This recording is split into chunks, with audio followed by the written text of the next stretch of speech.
Here we are live in state-controlled Britain. Two-tier Keir Starmer, of course, still basically being tyrannical.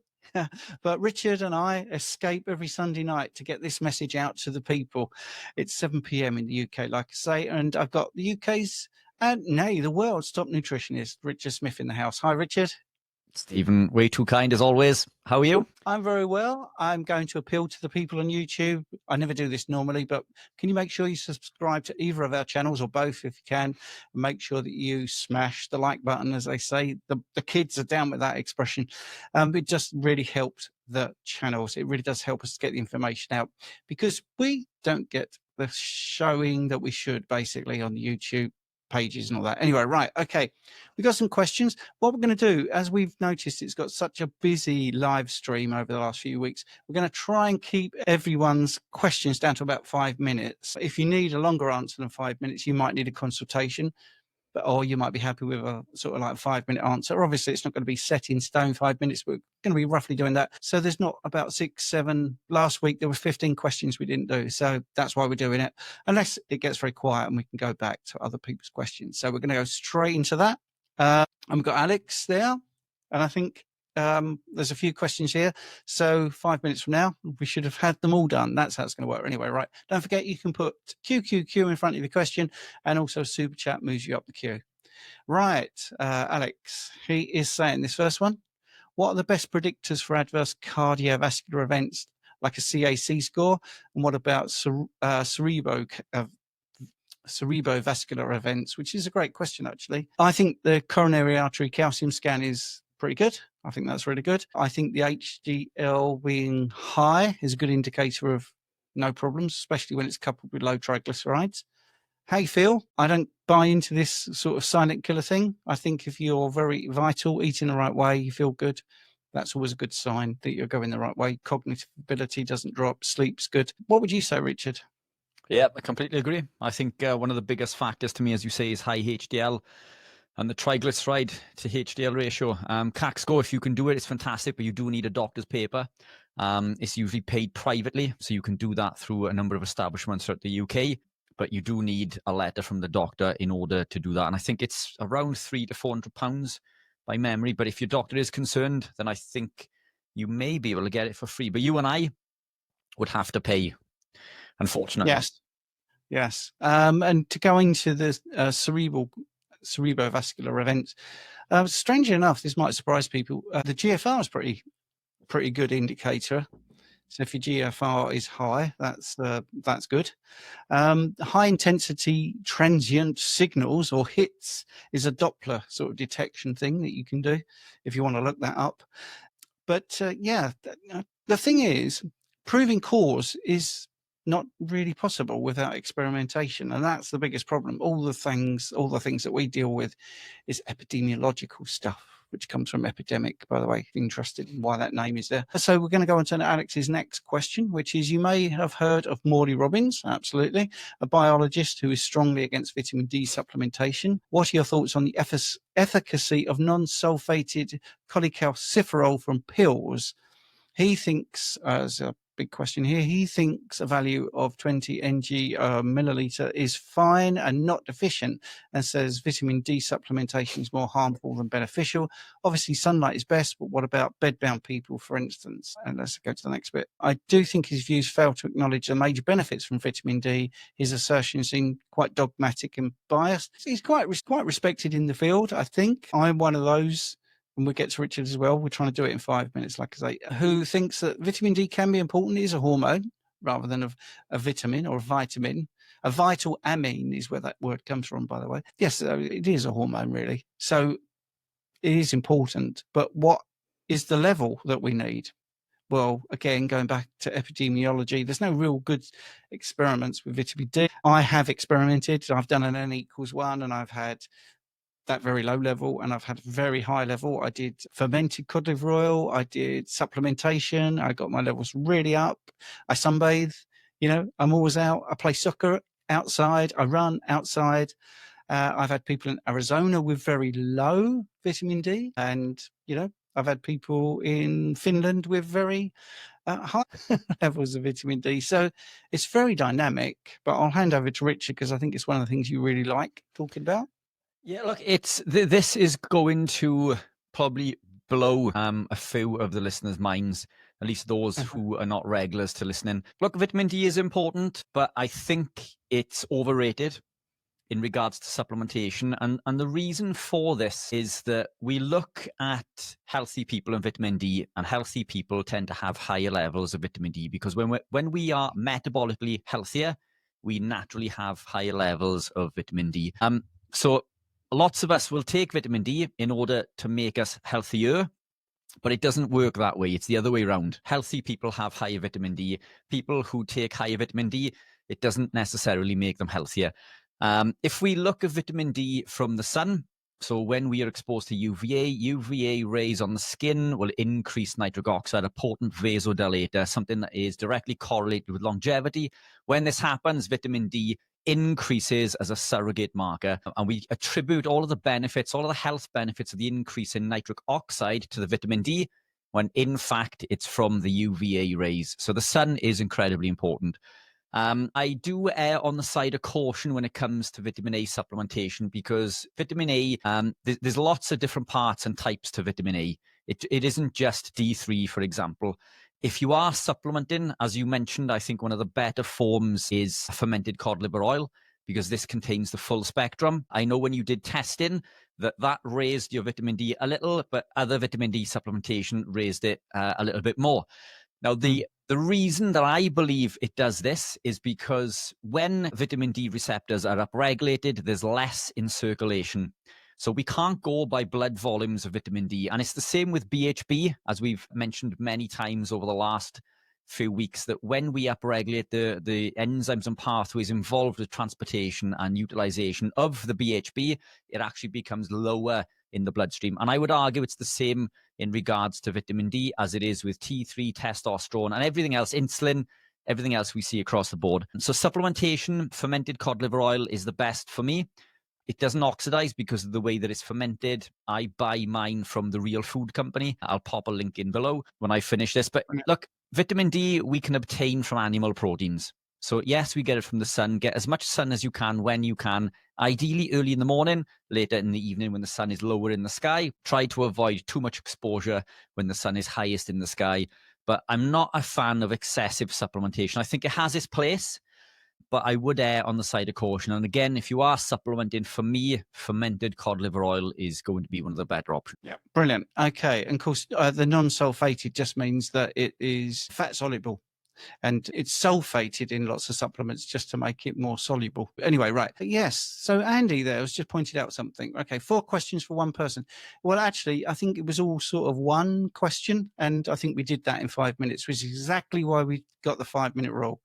Exactly why we've done it, try and be fair to everybody. All right. But Alex seems a very nice guy. I'm very interested in everything. So yeah, absolutely. Yeah. So we're going to try and make everyone happy. Bobby, thank you for the $1.99. I'm desperately trying to find your question, but you haven't got a question, so I just think you're being lovely. So that's really nice. We've got a question directly for, oh yes, we've got some praise from you for last week. Daisy, thanks for your response last week. Electrolytes, I'm taking 2 scoops a day and cramps have gone. You're the best. You're the best, Rich. There you go. I'm happy to be the sub-best. Team effort, Steve. Team effort. It is. It is. Right. Here we go. Thanks, Daisy. And it's nice to get feedback like that. Sue, good evening, gentlemen. Would Keto Pro electrolytes be appropriate for an adolescent girl who has normal activity levels, i.e. not a sports player? She asks for them, says they give her energy. 100%. So this, my new mango flavor, which is just dropped, and it's the best flavor that we've done to date. It's not too salty. In fact, you can't taste any salt, and it's not too sweet. I primarily made this for my daughter because she doesn't like the other electrolytes. This is what I give to her instead of soft drinks. Yes, it's electrolytes are essential whether you're man, woman, or child. And yes, we can obtain it through diet, but there's no reason why we shouldn't supplement. And yes, it will increase energy because the energy conversion, the creation of ATP involves electrolytes. So super important. But yeah, all good. Thanks, Sue. Excellent, excellent, excellent. So, right, let's go to this next start question. Well done on getting the mango out, by the way. Hello there. Here we go. Hello there. Is it okay to make Keto Pro Cherry electrolytes with hot water? Could the hot water destroy or compromise the compounds? Many thanks for all you do, both. Brilliant question, Sally Ann. Thank you. No, perfectly fine. I do this quite often in the evening. I prefer the lemon and orange with hot water. It almost tastes like a lemon sip type drink. I find it quite pleasurable in the evenings, and it's a good replacement for things like coffee. Obviously, you're not going to be typically drinking coffee that late, but it does not denature the compounds. Think of the reactions in the body. The body runs at a very high temperature. So this is something that is not going to denature the compound. So we're good to go. All good. Excellent. I hope everyone's liking the fact we're trying to whistle through, but still give you lots of details on the questions. We're just trying it, see what happens. Right. Micah says, few men at my gym use insulin, while they're not even diabetic. They just claim insulin is the most anabolic hormone one can take to promote muscle in the body. Is this claim true? Well, yes, it's an anabolic hormone. That is what it is. It's the hormone of growth, and you definitely need it. I know Richard's got a lot more to say about this, but I just want to say from the diabetic side, as I've done 15 years as a specialist practitioner, insulin is not evil. It is essential, but chronically elevated levels of insulin can be problematic and cause lots of inflammation and other problems. So you don't want to chronically elevate it. And normally the association of chronically elevated insulin is associated with consumption of carbohydrates, where all that comes with that, which is glycation and inflammation. And therefore, they're sort of not good to have both going. So when you get to bodybuilding, that isn't the situation. They're using it purely for the anabolic effects. But we're going to now talk to Richard because he has a pro bodybuilding card and has lived it. I was an amateur, but he was professional. Retired. Mate. Yeah. Retired at the age of 41. Look, insulin, again, as Stephen says, is essential. We quite often demonize insulin. It's not the demon. It's there, in my opinion, to drive amino acids into cells. We look at it as something to drive glucose into the cell, which it does do. But from an evolutionary perspective, we wouldn't have consumed excessive amounts of glucose, but we would have consumed animal proteins. It is anabolic, but so is leucine. Leucine from animal proteins will elicit enough of an anabolic response, whereas insulin will not overshadow this. There's a set point, a maximum, if you like, in regards to how much you can increase the anabolic state of something. And increasing more insulin will only damage your insulin production in the long term and lead you to becoming what we know as insulin resistance. I think it's incredibly dangerous if you take too much. It can kill you. Taking too much insulin for bodybuilding purposes, I think, is incredibly stupid. Apologies to anyone listening who's using it, but I do not recommend it at all. I do not endorse taking insulin for anabolic purposes. Insulin blocks human growth hormone. Think about that for a second. That should tell you everything that you need. Insulin lowers human growth hormone. So look, people shouldn't be using it. The co-consumption of protein and fat is enough to elicit muscle protein synthesis. The co-ingestion of protein and carbs, i.e. an insulin response, does not further elicit any muscle protein synthesis, and that is a fact. If you want to increase muscle protein synthesis, co-consume your proteins with fat as nature intended, not with carbohydrates. That's brilliant. And if people are worried it's going to be all about Richard's electrolytes, it isn't. It's just a strange run of people asking. Well, that makes sense because people watch Richard because they take his supplements or vice versa. So this is Luke, and I will just read the question, then Richard could answer it. Hi, guys. Is there an optimal time to consume Richard's MCT oil? Thanks for all you do for us and the knowledge you provide. You have both changed my life. I think, Luke, that's really lovely to say. Thank you. Do you know, it's comments like that, Steve, that make this worthwhile. You and I both get a lot of hate mail and messages and stupid comments on Instagram videos and YouTube videos. So that for those who are listening, just to divert really quickly, do not be upset if you put a comment on any of my videos or Instagram stuff. I've given up reading them because I get so many abusive messages that it just ends up ruining my day. So please continue to comment because it helps drive the algorithm, but I don't look at them. So I'm not ignoring you if you've commented on any of my posts. Anyway, Luke, fantastic question. Thanks for the support. It does depend on what you're using it for. So MCT oil, which is a medium chain triglyceride, so it is a natural fat. It has a medium chain of triglycerides opposed to a longer chain, which is what we obtain from our food or animal proteins, for example. The MCTs work very differently in the body. So these are transported directly to the liver via the hepatic portal vein. So they skip the long, laborious process of the longer chains, which go through the small intestine and are transported via chylomicrons through the lymphatic system, and eventually, so they travel through the entire body before they end up in the liver. But MCTs go directly, particularly C8, which is what I produce, which is the world's highest purity by certification, by the way. This will create ketones whether you are ketogenic or not, and therefore all of the downstream positive effects. It doesn't negate a healthy lifestyle. It doesn't negate a healthy ketogenic or carnivore-based lifestyle, but it can help even for those who are not following a ketogenic-based lifestyle. That said, if you consume it, it can increase ketones and it can be a fantastic addition to any lifestyle. So it depends on why you're using it. If you're using it to aid with fat loss, for example, try taking it early in the morning during a fasted state and away from meal times. Ideally, maybe take it twice a day, so early in the morning and early in the afternoon, but away from meal times, at least 2 hours either side of eating. If you co-consume it with a meal, then some of the fat from the meal is going to store because you don't need to break down those longer chain fatty acids into ketones. So some of them will store. So for fat burning purposes, take it in isolation away from meals. If you're using it for brain function, because it does breach the blood-brain barrier, by the way. So I've got lots of clients who use it for Alzheimer's, dementia, Parkinson's, and so on and so forth. Heavily researched, and it's fantastic for the C word, which I'm not going to mention because I don't want to get us banned, but it is good. So I did an interview with Professor Seafried recently, who attested to the benefit of high-quality C8 in that prevention and addressing any issues with the C word. Look, it's a fantastic compound. In my opinion, I think everybody should be consuming it because it's absolutely incredible. Obviously easy for me to say because I make it, but it is something that I've made for me to consume, and it's something that I do consume on a daily basis. I consume it whenever I want. So I've got it in there with a raspberry bomb, so exogenous ketones, because I'm live with you guys now for an hour. Then I'm live with Stephen again for 30 minutes in our private school group.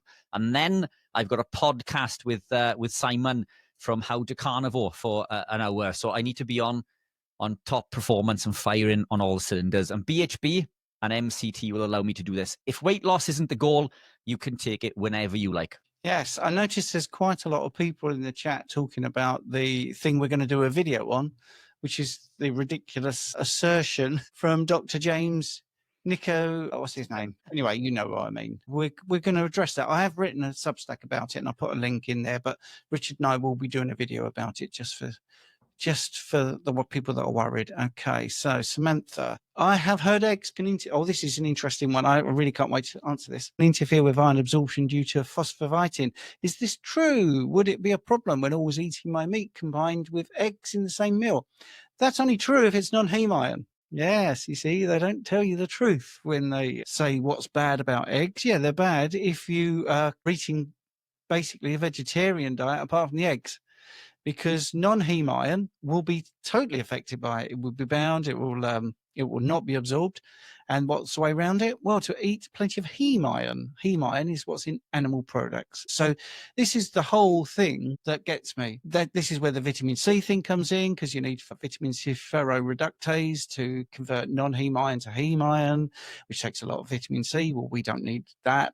We don't have that problem because we don't eat iron from plants. We get it in heme iron, totally absorbable.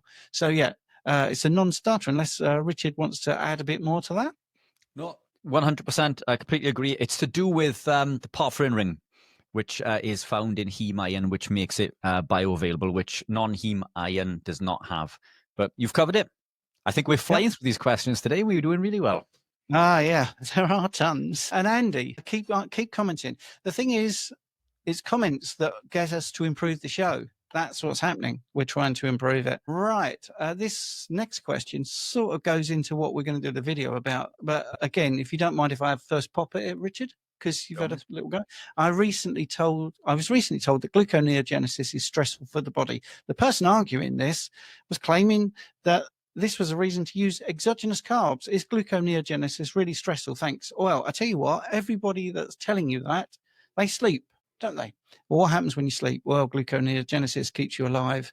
You know, gluconeogenesis continually happens all the time in everybody. Why would a process that keeps everybody alive when they're asleep be stressful? What a ridiculous thing to say, isn't it? So that's the common sense answer. And again, this is going to go into the video tomorrow. The basal rate of gluconeogenesis is about 180 to 200 grams of carbohydrate over a 24-hour period. That's what it does. So you don't actually need that. In fact, the weird thing about that video, Richard, is he proves that we already have enough. I mean, that's what I find quite funny. When you know the real figures, and there's a few other things we're going to go over. I don't want to be a spoiler alert. He actually proves that you don't need carbs, which I think is incredible. He's got some very wrong figures. But anyway, going back to the question, yes, it's not stressful. It's not stressful. It's a process that the body uses when you fast, when you're not eating, when you're sleeping. It's there 24/7. It's just not stressful. Why would it be stressful? It's like saying breathing is stressful or thinking is stressful, you know? Well, it might be for some vegans, but, you know, that sort of thing. Anyway, Rich, did you want to add?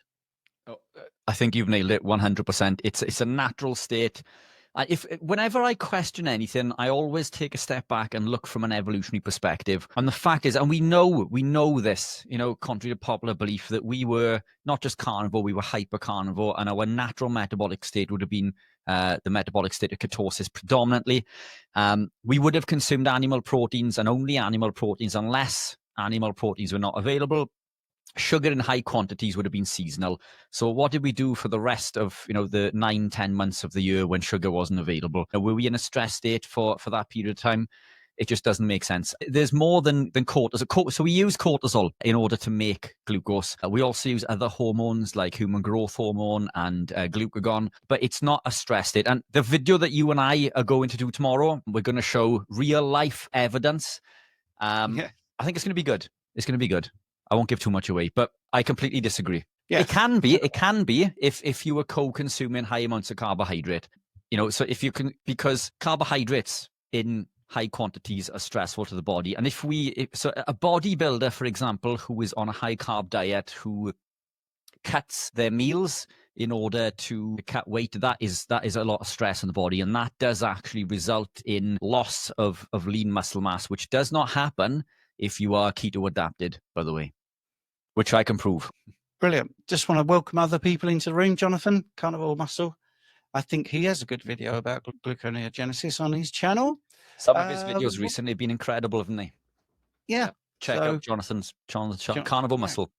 Carnivore Muscle. Yes. Good lad. Right. And Rick's in the room, of course. 40 years carnivore. Be interested to get his bloods. We could use that in the video as well. But anyway, right. If you eat, this is such a simple, great question, actually. If you eat grain-fed beef, will it contain lectins, phytates, various other plant toxins, and have high levels of linoleic acid? Brilliant question. Look, the answer is anything grain-fed is going to be more toxic than grass-fed, but to how much? You know, if it's a case of consuming grain-fed beef or lamb, well, lamb is never grain-fed anyway, it's always grass-fed.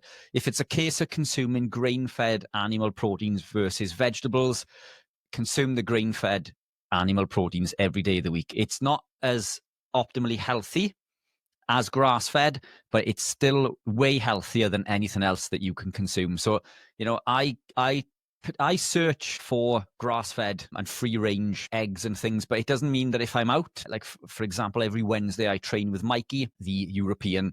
Got to give Mikey a shout out every week. Incredible. He came third in a race today, a 10K race, and he beat the best runner in the club, which is incredible. And he's not a runner. You know, this is somebody who's a triathlete. Anyway, I go for breakfast with him every Wednesday. We go to a cafe, and the bacon is quality because it comes from the butcher that I buy my food from, my beef and lamb from. But the eggs, I don't know is the answer. And look, it's not that I don't care, but the positive far outweighs the negative. So what I would suggest is always look for grass-fed if and when you can. But if all you can source is grain-fed, then look, that's fine. That's not a reason not to eat it and go and eat, you know, high carbohydrate foods and Can I compounds. can I flip it? Can I just flip it a little bit, Richard, as well?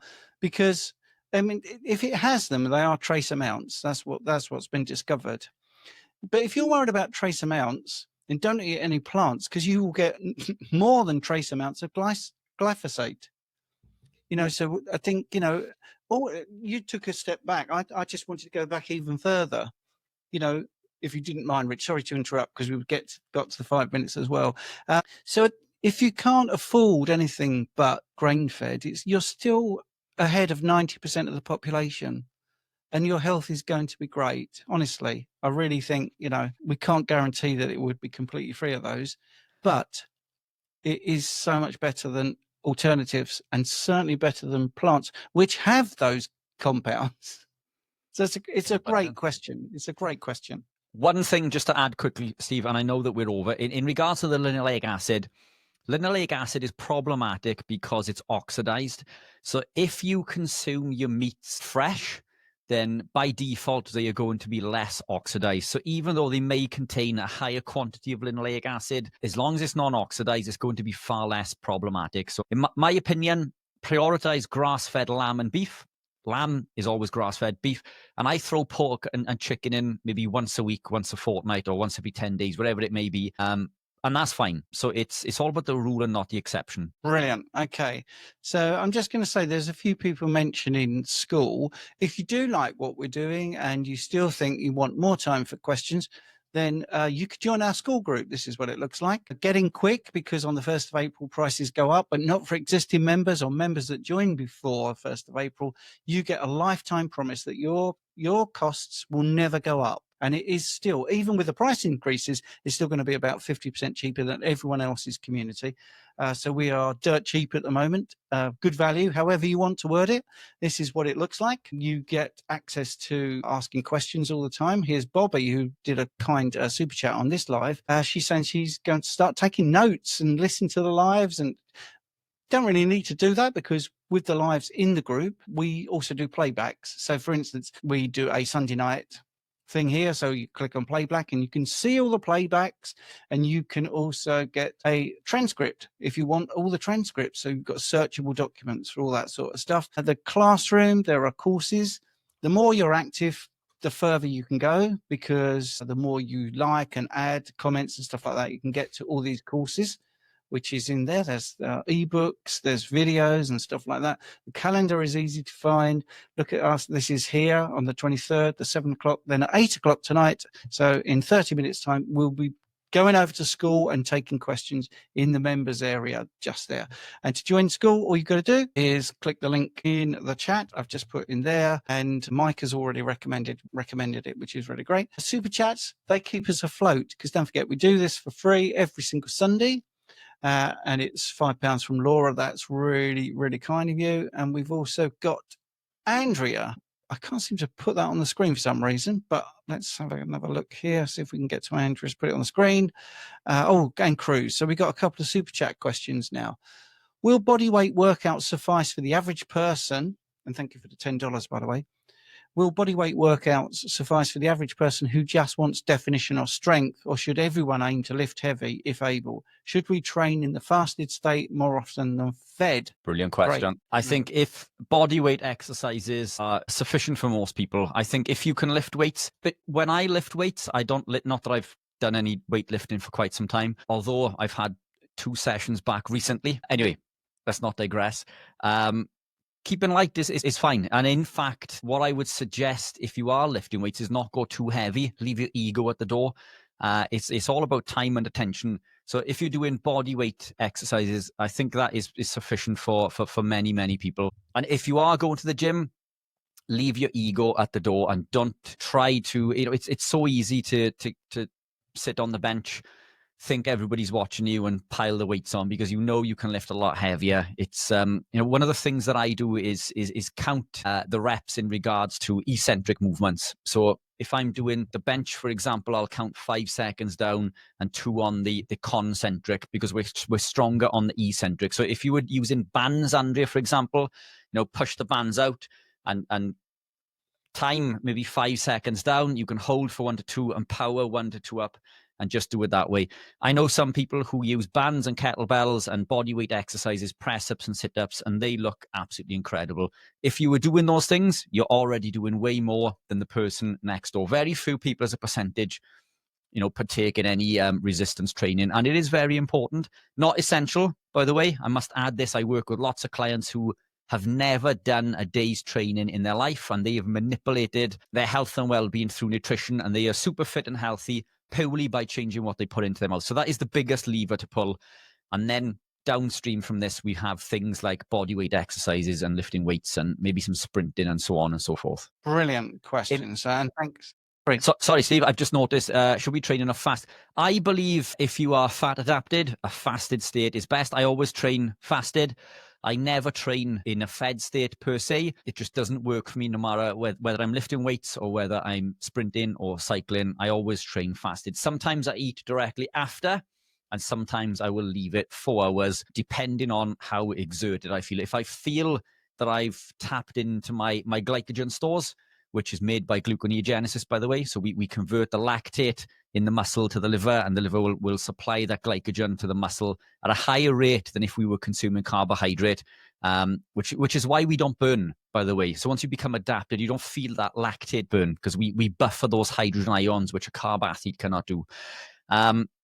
So in my opinion, it's do it fasted because it'll allow you to buffer those hydrogen ions better. It will allow you to work and upregulate the utilization of the ketones and gluconeogenesis if you need to. Plus, if weight loss is the goal, then we're tapping into the stored body fat over exogenous fat. So for me, it's always fasted. Excellent stuff. And I'm the same. Actually, I can't work out if I'm fed.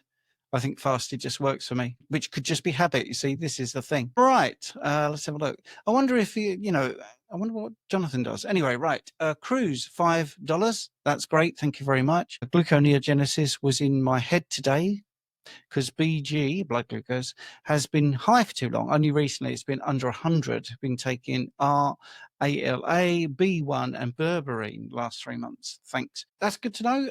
I'm not overly bothered about people being slightly over 100 milligrams per deciliter. I think it's all the context of your activity levels, how you look, how you feel, what are your ketone levels, are you fat adapted? It's not much glucose. Between 80 and 100, you're talking about 1/10 of a teaspoon in 5 liters of blood. That's the difference. It's 1/10 of a teaspoon extra, maybe. It's not much. All right. So anyway, but I know everyone says be under 100. So I understand that. But I don't sweat if it's slightly over 100. But yeah, go on, Richard. You're looking quizzical there. What is 100 in UK money? Oh, blimey, I'd have to. I know I was going to hit the conversion tool, but I thought you'd know. I should know off the top of my head. No, you carry on. It's the reason I say this is that you and I have been looking at the results from the continuous blood glucose monitor that I've worn over the last 2 weeks, and my average blood glucose level is 5.4 in UK terms, which is fine, but it's towards the top end of a fasted state. But it's within that range even when I eat because I don't go above 5.6. Okay, yeah. So look, if Cruz, if you are ketogenic, if you've been low carb, ketogenic or carnivore for quite some time, Stephen and I have investigated why blood glucose would be slightly more elevated. Steve, you were the one that sent me this information in regards to passive diffusion and things. So I'll pass it over to you. But for me, it seems perfectly normal if someone's living a ketogenic or carnivore-based lifestyle for a prolonged period of time to allow the action of passive diffusion over eliciting that insulin response, which we know is still there because we looked at when I raced, my blood glucose went up to 18 during the race and then quickly recovered back to a normal state. But my average was 5.4. So only 0.2 less than Cruz's. The other thing, before you get into that, Steve, is if you're coming from a state of insulin resistance, then maybe it's just slowly creeping back into a normative range. And typically what we see, if you're coming from a diabetic state, is that blood glucose will drop. It'll probably be somewhere between 4.5 and 5.5, give or take. And then I think as you gravitate to, deeper down your ketogenic carnivore journey, through this passive diffusion, it will increase naturally over time, but it does not mean that you're insulin resistant. And we showed this on those CGM results that I sent to you, Steve, that the insulin was there, firing all cylinders, and it was all good. Yeah, and I think you've been stuck to 5 minutes, so let's try and do this in about a minute. So yes, blood glucose, passive diffusion. There's 14 glucose transporters. GLUT4 is the one that is insulin dependent. So if you don't have so much insulin, that's an accelerator. That's the thing that gets blood glucose into the cells quickly. If you use passive diffusion, then it's slower. So you will have slightly higher levels of blood glucose circulating. So if we look at for instance, your supplements that you're taking, RALA, actually increases your insulin sensitivity. So the small amount of insulin you've got might be slightly more effective, but I don't think you need to tinker with that. B1, by the way, that's a pyruvate dehydrogenase enzyme that works on glucose metabolism rather than being fat adapted. And berberine works on the AMPK, which is the enzyme that translocates to the membrane and forces glucose into the cell, thus taking it out of the bloodstream and lowering your blood glucose, but it's still in the body, but it's in a cell that doesn't actually want it. So I'm not knocking what you're doing, Chris. I'm just explaining that those three things will do what you say. Don't think the B1's beneficial in other ways, but if you're looking at blood glucose control, it only really works if it's carbohydrates that you're consuming.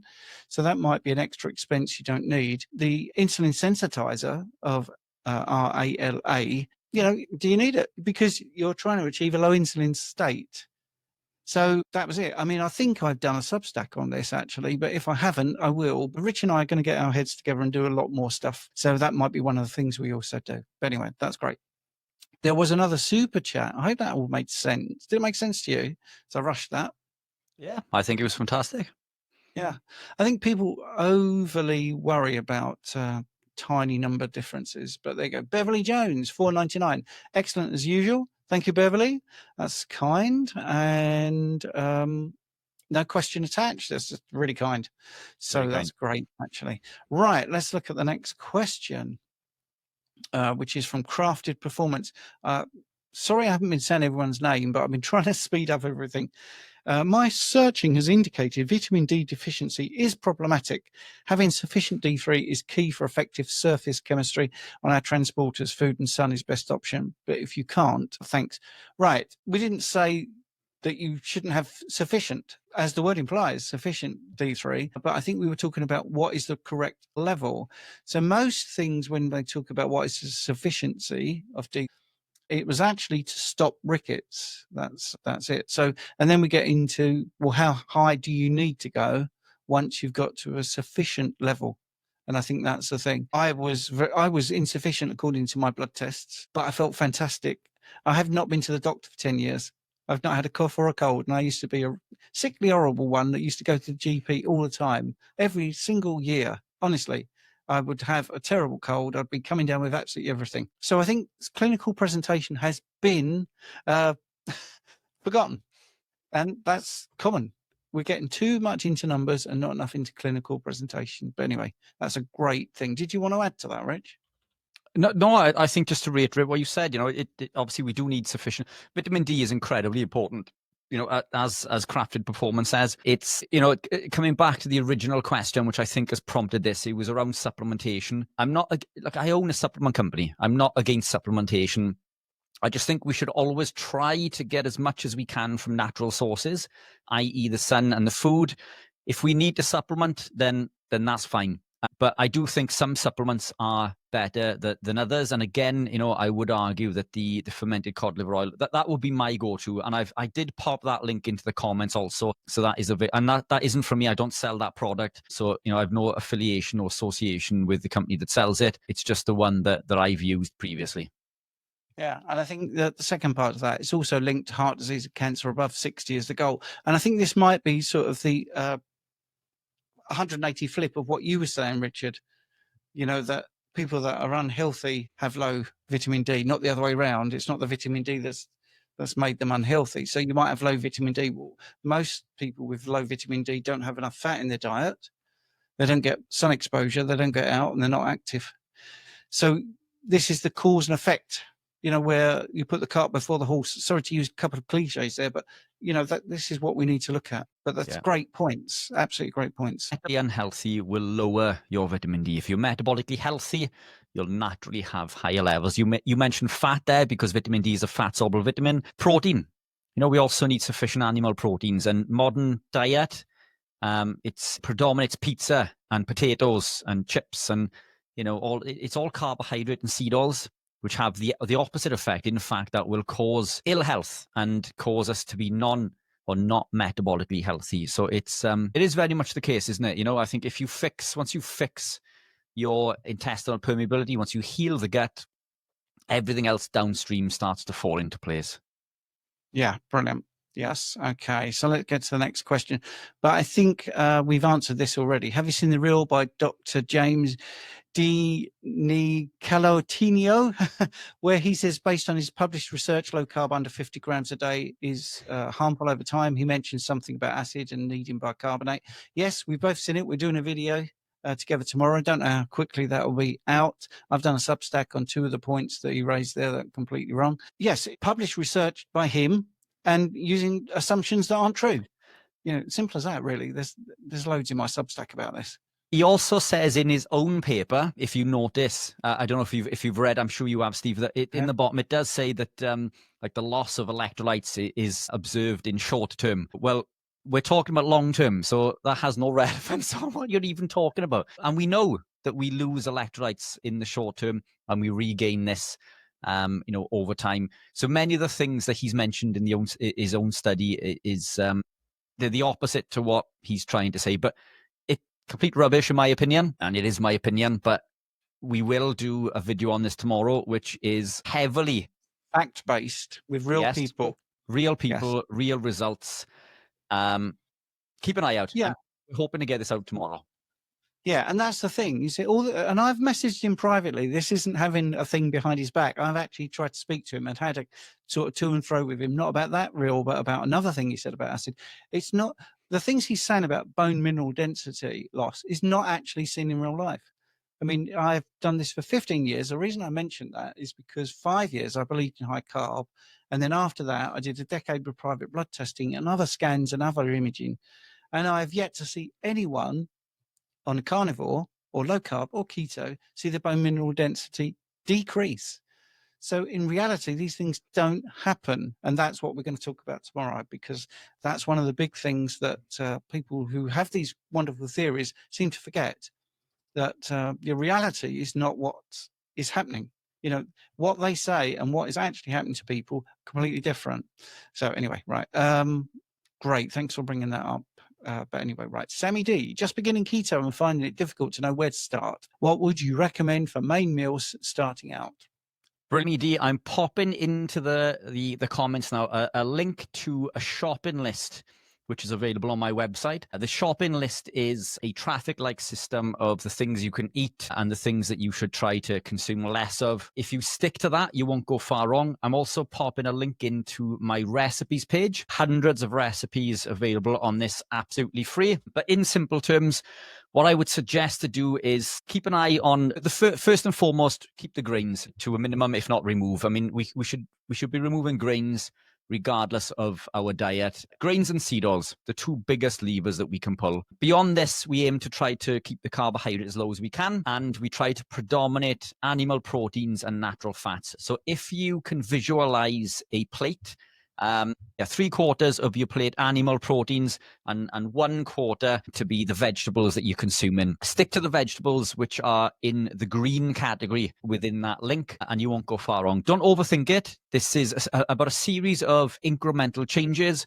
No one expects you to get it perfect first time. I've been on my journey for well over a decade. I didn't start by being this way. I've achieved what I have achieved through a series of incremental changes over a number of years. And to be honest, it's my opinion that it can be damaging to people to just wake up and go carnivore overnight, unless there are specific health reasons to do so. I think incremental changes is the best approach to becoming healthier. Low carb ketogenic, I think, is the first step. So keep pushing forward. Check out our school group if you like. Steve's popped a link in the comments. I believe that's available in both of the the information sections on both videos. Yeah. Also, that's currently $9 a month, which is about £7 in the UK. It is increasing to $20 on the 1st of April. But if you get in today, then it will only be $9 or £7 for life, or until you decide to cancel that. So well worth it. Take advantage of that if you like. Failing that, keep coming back with questions. The school group is fantastic, by the way. I think it's Stephen and I are live in there at least twice a week to answer Q&A. And the people in there, the community is incredible, Steve. We've got some incredibly knowledgeable people in there, and they help each other. It's a fantastic network. It's a brilliant support network. So feel free to check that out. But I've popped both of those links into the comments. So start there, and we can update you again next week with any other further hints and tips. Brilliant. We've got a few super chats. So Cruz is saying, I reckon it was the addition of RALA that affected the change. Carney, 15 months, only remaining carbs from pistachios, 2 times a week, alcohol. Thank you both. That's great, Cruz. And thank you for the $5. That's really, really helpful.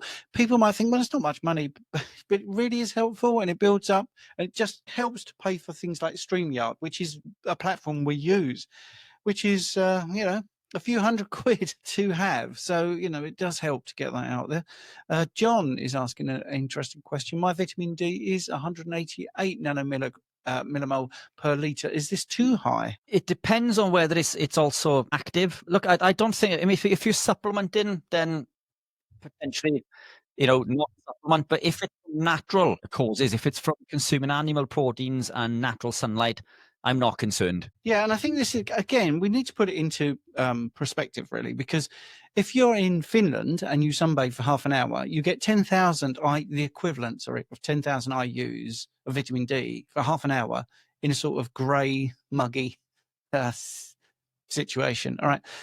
250 is toxicity risk. That's what they say. Right now, but even when you look at toxicity, is it the vitamin D or is it the magnesium problem? And this is where the nuance really comes into it. And this is where Richard is right about what is the source of the vitamin D? What is your overall clinical sort of presentation? I would also, I would definitely look at my magnesium levels. And the reason for that is the vitamin D receptor relies heavily on a lot of magnesium. So when you have high levels of vitamin D, going back to that Morley Robbins, one of his big issues is the magnesium drain on a high level of vitamin D supplementation. So that would technically go sort of into elevated. Now, anything above 150. So this is my phlebotomy hat now. I would say that's elevated. But again, that's not using normative ranges. And yeah, toxicity, we still don't know what really that looks like. And normally when you actually start to get the bloods, it is because that person is depleted in magnesium. I'm not saying that you all need to get to that level. I think it's all very individual. This is only for information purposes and educational purposes. It's not medical advice. So anyway, if everything else looks good, I would definitely check out your bloods. I think that's a consultation, really, John, if you wanted to go through all your bloods and have a look at that. Do you have any symptoms? Do you have anything? Anyway, right. Are you happy with that, Richard? Yeah, well, he looks super fit and healthy in his profile picture. So yeah. Yeah. Gareth is offering £10 just as a thank you, gents. So, well, Gareth, thank you very much indeed. As I say, it does really help. We're trying to do the questions. We've got so many coming through and we've only got 8 minutes. So I think our 5-minute rule sort of worked, but we've still got loads. We're plowing through them. We're plowing through. Yeah, we are. We're getting there. Right. Okay. This is a nice question. Thoughts on taurine supplementation? One, Harry Sopanos is a huge proponent of it. He's been on my channel and he's a great guy. I think he thinks it's not present in skeletal muscle and is really beneficial amino acid. It absolutely is. When you look at interventional experiments with taurine, you see so many benefits from it. So an interventional experiment is where you add something, look at what happens, take it away, see what happens. And then you've got a better idea of whether there is a cause from the compound of interest. Well, with taurine, what we've seen is improvements in stomach acid, because it's not a passive thing. When you eat, your food sort of breaks down and communicates, so you get better stomach acid. The bile produced is improved as well. It seems to be more efficient, and stomach emptying seems to improve. So taurine as a supplement, or just getting it from your red meat and all your animal products, seems to be a really good thing. Yeah, 100%. Brilliant for the brain, the heart, and the immune system. So, yeah, and we quite often recommend it for people who struggle to increase the acidity in their gut to allow them to digest and absorb those nutrients. So, yeah, I'm a big supporter of taurine, as a supplement if you cannot obtain it from the diet. Yeah, and it seemed also to actually improve the health of the small intestine. It seemed to have a lot to do with sort of the cleaning out once the stomach is emptied. Anyway, right, let's get into the next question. This one's right up your street from Andy, C77. Hey, got to you because we're doing the 5-minute rule. And I think that's a picture of Cole Pilkington actually in his profile. But anyway, how do you think adding salt to water instead of electrolytes, if the salt is good quality, will we still get a good supply of other minerals? Thanks. I mean, I am a proponent of that. If you've got a headache, for instance, I think a pinch of salt in a small amount of water after 20 minutes might see a headache go, for instance. So that's my 2 pence on that. Yeah, spot on. Brilliant question, Andy. Appreciate the support. Yeah, look, salt we would have consumed through our evolutionary period. We would have obtained the electrolytes from our evolutionary period from the blood, from the connective tissue, from the bone marrow, so on and so forth. We would have consumed mineral water, for example, providing, we were further upstream. So these are things that we would have had in high quantities from our diet. A good quality salt, in my opinion, the best is going to be a sea salt, Celtic preferably. The reason for this, Celtic sea salt is organic, whereas pink Himalayan and other salts are not, because they have not been nor passed through another living animal. Therefore, they're not organic. They're far less bioavailable. So a good quality Celtic sea salt, it can be sufficient for most people. And again, to come back from, to our evolutionary period, from an evolutionary perspective, we would have spent time hunting, tracking an animal. We would have caught and killed that animal. We would have eaten everything within that animal, therefore obtained all of the electrolytes that we need. But we wouldn't have been lifting heavy weights in the gym, trying to look like this. So we wouldn't have been running marathons, sub 6-minute miling.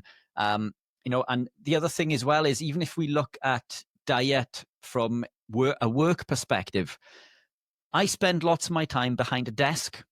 And, this involves using lots of energy for the brain, which is heavily reliant on potassium, which, again, we don't get in high enough quantities from salts and things. So we need to think about how we live our lives and what our requirements are, because they are slightly different from an evolutionary perspective. If we were living an evolutionary-based lifestyle, I think we can obtain everything that we need. But if we are living outside the box, i.e. if we're stuck behind a computer, or if we're in a situation where our brains are functioning at a high capacity for long periods of time, or if we're training extensively, then that is living outside the box. Therefore, other supplementation, I think, may be required. But many carnivores, thrive on consuming no electrolyte supplementation. Anthony Chaffee doesn't, but by his own admission, he doesn't train much anymore. But then on the flip side, we've got Sean Baker, who trains a lot and does require supplementation. So it is very much down to that individual, and it's very much down to you in regards to how you live your life and what you do, but it's a good quality salt is enough for lots of people, providing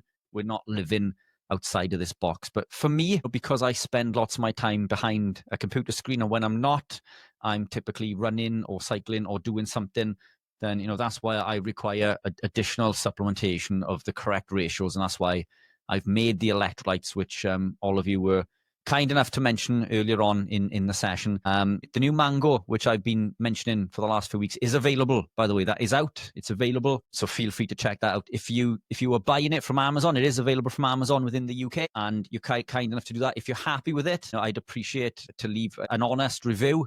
And again, as a thank you, I'll quite happily send you another tub as a thank you. But I must reiterate that it needs to be an honest review. I'm not asking for a positive review. It must be honest. And please do not mention it in the review, because it will get me into trouble. So if you have done that, please go back and try to remove that part of the comment, because it will get me into trouble with Amazon. I'm not asking you to leave a positive, but an honest review if you like the product. But mango's available, and I think it's the nicest one to date. You're muted, Steve. Yes, Sally. Thank you for that, Richard. Sally McNamara, a great name. £5 super sticker. That's really appreciated. So we've come to the end of it. There's 2 minutes to go before we jump over to school. So I would like you, if you've been listening and you've got to the end here, whether you think our sort of 5-minute limit on answering questions has worked, I'd be really keen to know what your feedback is. Does it feel too rushed? You see, the thing is, I am looking at some brilliant questions that we haven't got to. For instance, thoughts on taking vitamin C for histamine issues was next. Well, we might address that when we go over to school and do 30 minutes over there. But we do have school members that, have got questions. So I always screenshot the questions that are outstanding in case I recognize the name and they come over to school to join us. Like I say, in the chat, there was a link. But yes, what are your thoughts? Do you think we did good? Do you think it was too rushed? What are your thoughts? Yeah, I think we did really well. I know you and I have been chatting recently in regards to trying to get through. Obviously, we're getting a lot more views, which is fantastic and massively appreciated.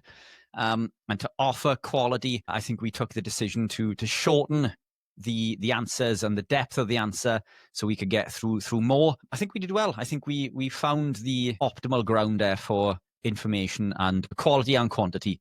But if you want more in-depth answers, this is what the school group is for. So Stephen and I are live there tonight now, so we're going to have to wrap up very quickly for 30 minutes, and then we're live for an hour tomorrow at 8 p.m. Yes, and I'm just quickly looking at the live answers. Yes, anyway, right. Okay, that's great. Thank you very much, YouTubers. If you're not interested in school, have a good night. If you're interested in school, hopefully we'll see you over there.